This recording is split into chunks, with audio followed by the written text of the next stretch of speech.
Baiklah, perkenalkan nama saya Natalia, NIM 1810416633, kelas manajemen A2 pagi, mata kuliah manajemen pemasaran 2, dosen pengampu Bapak Adi Mursalin SMM. Pada kesempatan kali ini saya akan menjawab soal ujian akhir semester manajemen pemasaran 2. Langsung saja untuk soal bagian pertama tentang bauran pemasaran.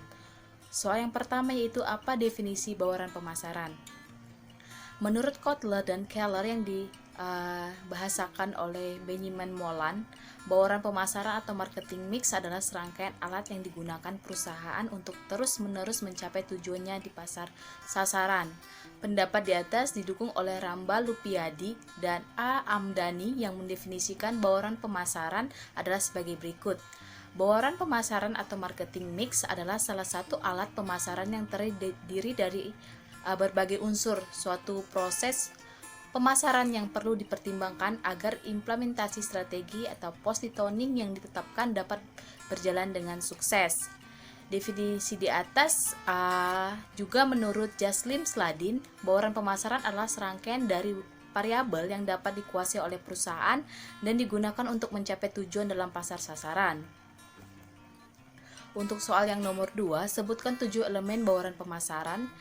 Yang pertama yaitu produk, price, pledge, promotion, people, process, dan patient appearances. Soal yang nomor ketiga, apa definisi produk? Produk atau produk merupakan segala sesuatu yang ditawarkan ke suatu pasar untuk memenuhi kebutuhan dan keinginan. Produk yang ditawarkan meliputi barang fisik, jasa, kegiatan, pengalaman orang, tempat, organisasi, dan ide. Jadi produk yang berupa manfaat maupun intangible dan dapat memuaskan pelanggan. Produk juga merupakan keseluruhan konsep objek atau proses yang memberikan sejumlah nilai kepada konsumen. Yang perlu diperhatikan dalam produk adalah konsumen tidak hanya memberi fisik dari produk itu saja, tetapi memberi manfaat dan nilai dan proses tersebut yang disebut the offer. Terutama pada produk jasa yang kita kenal tidak menimbulkan beralihnya kepemikiran dari penyediaan jasa kepada konsumen. Soal yang nomor 4, apa definisi price? Price atau harga yaitu merupakan titik kritis dalam berupa bauran pemasaran karena harga menentukan pendapatan dari suatu usaha. Di samping itu juga harga merupakan satu-satu unsur bauran pemasaran yang merupakan penerimaan penjualan, sedangkan unsur lainnya merupakan unsur biaya. Keputusan penentuan harga juga sangat signifikan di dalam penentuan nilai atau manfaat yang diberikan kepada pelanggan dan memainkan peran penting dalam gambaran kualitas produk. Strategi penentuan harga juga sangat signifikan dalam pemberian nilai kepada konsumen dan mempengaruhi ciri produk serta keputusan konsumen untuk membeli. Penentuan harga juga berhubungan dengan pendapatan dan turut mengaruhi penawaran atau seluruh pemasaran. Akan tetapi, hal terpenting adalah keputusan dalam penentuan harga harus konsisten dengan strategi marketing secara keseluruhan. Soal yang nomor 4, apa definisi promotion atau promosi? Pada hakikatnya, promosi merupakan suatu aktivitas yang mengkomunikasikan keunggulan produk dan membujuk pelanggan sasaran untuk membelinya.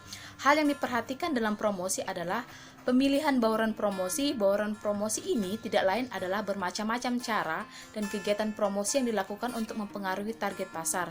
Ada 5 macam alat promosi yang dapat digunakan, yaitu periklanan, contohnya seperti banner, brosur, dan poster. Yang kedua itu promosi penjualan seperti diskon, potongan penjualan. Dan yang ketiga publitas atau seperti customer service, public relationship, dan yang keempat penjualan pribadi yaitu salesman. Dan yang kelima pemasaran langsung yaitu website. Soal yang nomor 6 yaitu apa definisi place? Place atau tempat. Untuk produk industri, manufaktur, tempat diartikan sebagai saluran distribusi. Sedangkan untuk produk industri jasa, tempat diartikan sebagai tempat pelayanan jasa. Lokasi pelayanan jasa yang digunakan dalam pemasok jasa kepada pelanggan yang dituju merupakan kunci dari keputusan. Keputusan mengenai lokasi pelayanan yang akan digunakan melibatkan pertimbangan bagaimana penyampaian jasa pada pelanggan dan di mana itu akan berlangsung. Tempat juga penting sebagai lingkungan di mana dan bagaimana jasa akan diserahkan, sebagian dari nilai dan manfaat dari jasa. Tempat dalam jasa merupakan gabungan antara lokasi dan keputusan seluruh distribusi. Dalam hal ini berhubungan dengan bagaimana cara penyampaian jasa kepada konsumen dan di mana lokasi yang strategis. Soal nomor 7, apa definisi personal traits?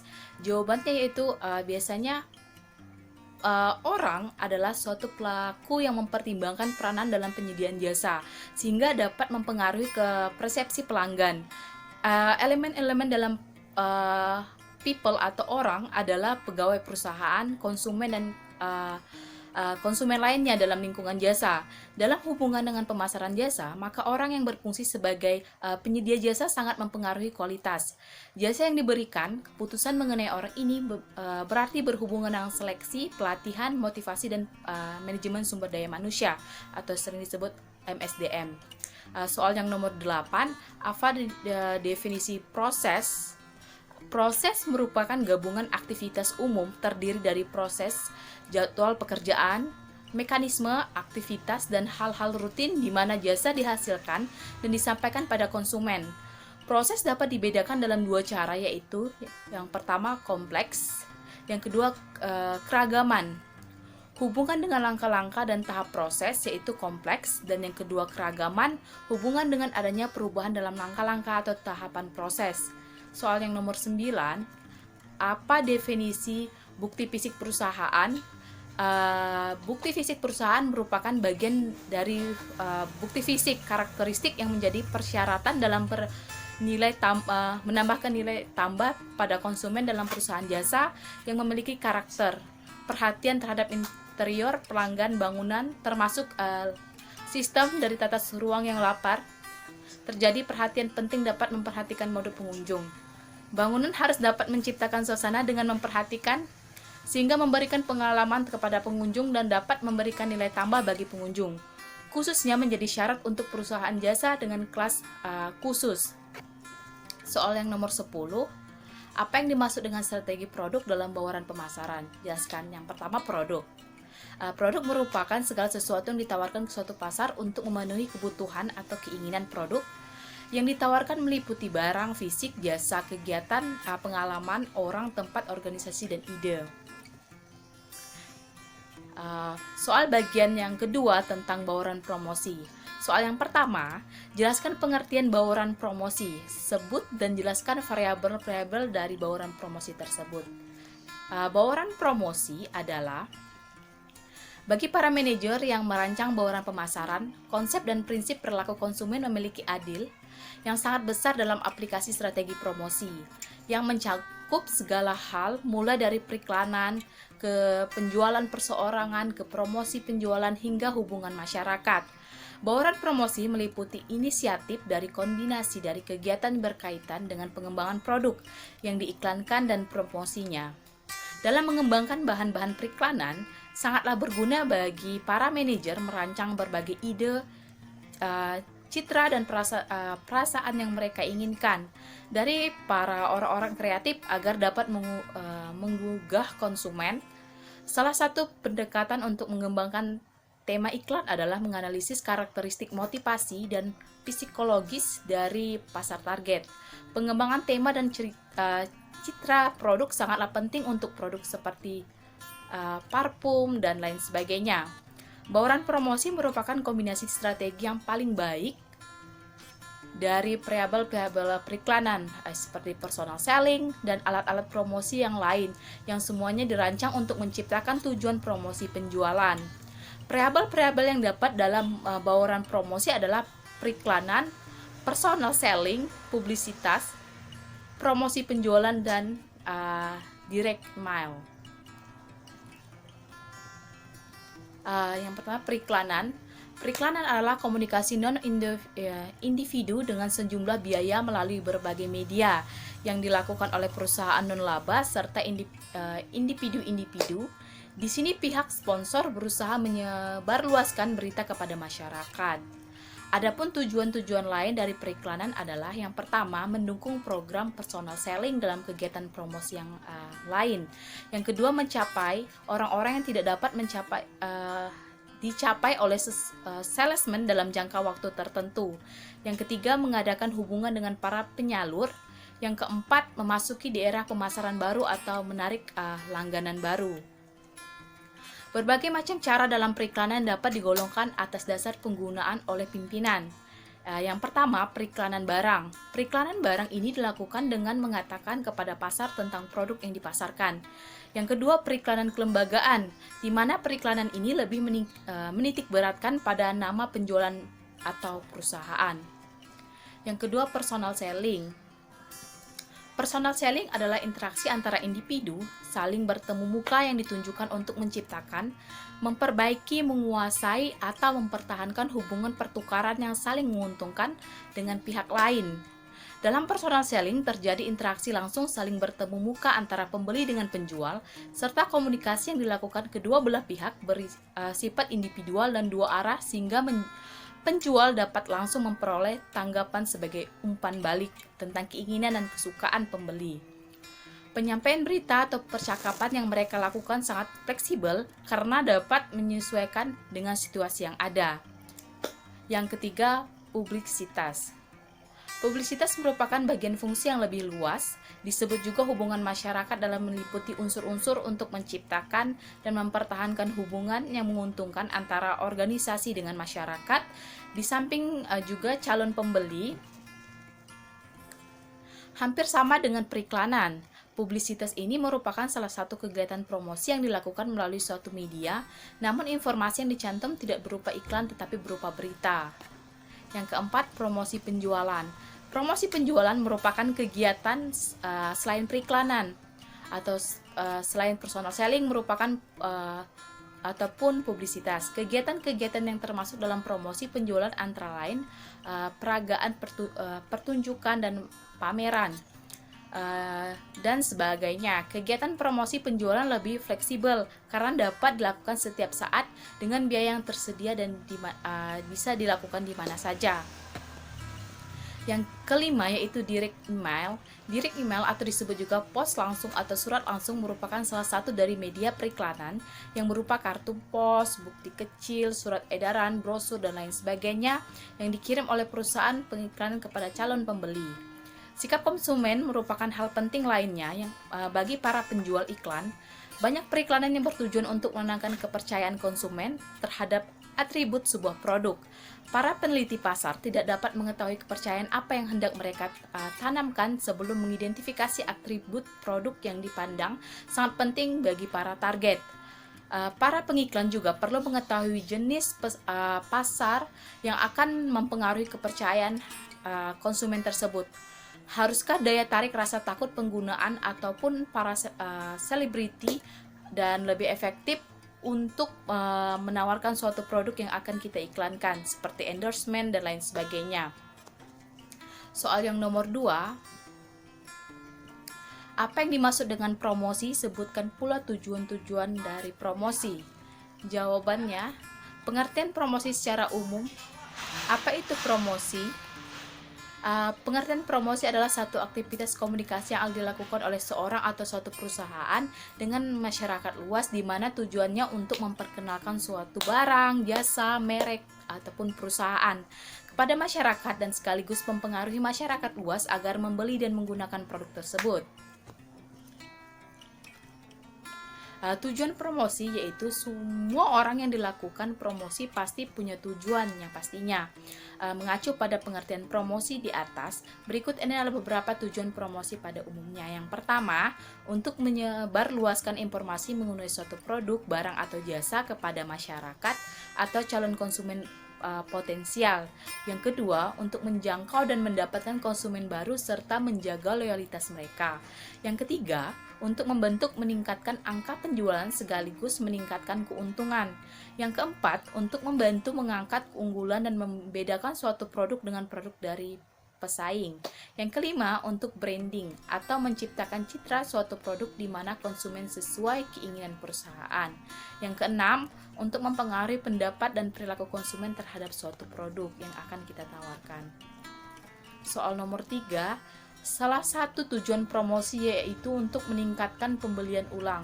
Menurut Anda, cara efektif apa yang dapat digunakan untuk meningkatkan pembelian ulang?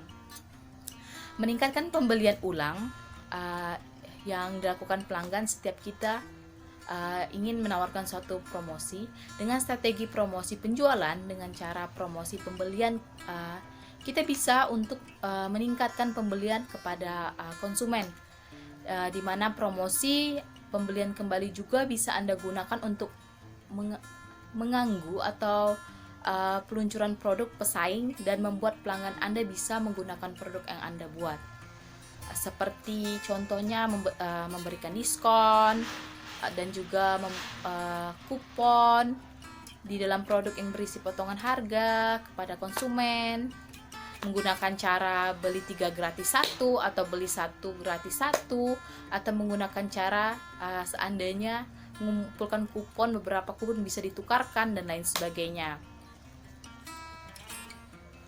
Soal nomor 4, strategi marketing yang perfect tentu sudah membekali tim yang secara langsung dalam proses personal selling dengan aktivasi lapangan dan taktik membujuk yang relevan, sopan dan efektif. Namun masyarakat tetap saja boleh menolak karena secara umum budaya kemampuan dalam masyarakat mampu mempengaruhi keputusan. Apa saja alasan yang mendasar masyarakat menolak suatu produk atau layanan? Strategi marketing adalah yang efektif tentu sudah membekali tim yang secara langsung. Ada 5 alasan utama kenapa masyarakat menolak produk atau layanan yang kita tawarkan. Yang pertama, harga. Harga merupakan faktor penting dalam mengambil keputusan. Penolakan suatu produk memang harga bisa dikompromi secara umum, ataupun yang kedua, kompromi terhadap harga berwujud diskon. Namun diskon bukanlah faktor utama pelengkap harga. Yang kedua, loyalitas pada pemasok lama. Ketika dalam proses penawaran yang bersifat personal selling, maka uji coba produk langsung merupakan langkah yang baik dalam strategi marketing.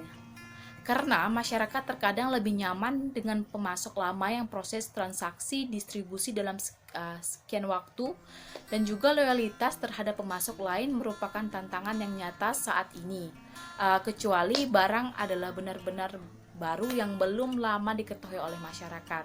Strategi lain di lapangan berikut dan juga sebagai pemasok tetap dapat memberikan layanan terbaik kepada konsumen. Yang ketiga, tidak mampu membuat keputusan. Sales yang paham betul akan keadaan-keadaan personal selling sangat memahami bahwa ketika menawarkan kepada masyarakat sering terjadi penolakan saat karena tidak mampu calon pelanggan untuk memutuskan. Untuk itu, jangan terlalu memaksa dan ada kesan mengejek. Cobalah dengan mencari tahu kemungkinan peluang pertemuan kedua, ketiga, dan keempat dengan mengalokasikan beberapa dan juga mencantumkan nomor HP, email, ataupun lain sebagainya. Faktor produk yang kurang kompetitif. Banyak produk yang ditawarkan ke masyarakat adalah produk inovasi yang hebat, namun bukan produk yang sesuai dengan keinginan masyarakat atau kebutuhan masyarakat. Produk yang hebat adalah produk yang mampu bersaing saat ini. Kenapa? Karena tolok ukur kompetitif barang di masyarakat masih sangat rendah, di mana visualisasi dan penjelasan teknis. Untuk itu, jika produk Anda masih baru dan belum populer, maka pahamilah kualitas dan teknik penjualan. Yang kelima, tidak menyukai perusahaan, sistem, dan penjualannya. Ketika suatu perusahaan menerapkan strategi marketing dengan memproduksi susu, contohnya seperti Indomie dan lain sebagainya, ada 5 unsur. Yang pertama, perusahaan tersebut harus mengetahui strategi pemasaran terlebih dahulu. Yang kedua, perusahaan tersebut harus meriset apa yang harus mereka kemukakan. Yang ketiga, mereka juga harus mengetahui apakah perusahaan yang mereka keluarkan ini akan melengkapi kebutuhan konsumen. Yang keempat juga, mereka juga harus memasarkan suatu produk tersebut dengan cara yang efektif. Dan yang kelima, mereka juga harus tahu bahwa konsumen juga punya hak untuk menolak suatu produk tersebut. Soal bagian yang ketiga, postinglah video iklan Anda di sini dan tugas struktur. Saya sudah membuat video iklan yang telah saya kirim di Google Classroom. Judulnya yaitu manfaat Clover Honey, yaitu madu Clover Honey. Sekian yang dapat saya sampaikan untuk soal UAS Manajemen Pemasaran 2. Saya ucapkan terima kasih kepada dosen pengampu mata kuliah Manajemen Pemasaran 2, yaitu Bapak Adi Mursalin SMM selaku dosen yang mengajar selama 1 semester ini. Saya ucapkan banyak terima kasih kepada Bapak Adi Mursalin SMM yang telah mengajar, dan banyak motivasi yang telah Bapak berikan dan materi-materi yang telah Bapak berikan juga melalui beberapa materi seperti video dan banyak hal yang materi-materi yang telah Bapak sampaikan. Saya ucapkan banyak terima kasih.